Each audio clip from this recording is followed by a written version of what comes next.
الشهر اللي احنا بنصوم فيه اسمه ايه؟ شهر رمضان الكريم. الله عليك يا حاج. ماشي. شكرا. دي حاجه بسيطه ماشي. مقدمينها من البرنامج. انا مش بتاع روايح ولا حاجه. أيوة. احنا برنامج ونسال الناس ونوري الناس الشعب المصري حلاوته وطيبته لما هو شاف ان هي ميه ما هيش ريحه وخاف عليا انها تلفت من الشغل. حب. انت كنت خايف عليا. لا مفيش مدير ولا في اي حاجه. بالظبط.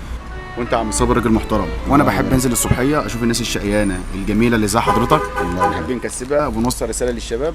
كلنا نشتغل. عم صابر راجل كبير وبيشتغل وبيجتهد. كلنا نشتغل عشان البلد تبقى حلوه وايدينا في ايد بعض وايد لوحدها ما تسقفش.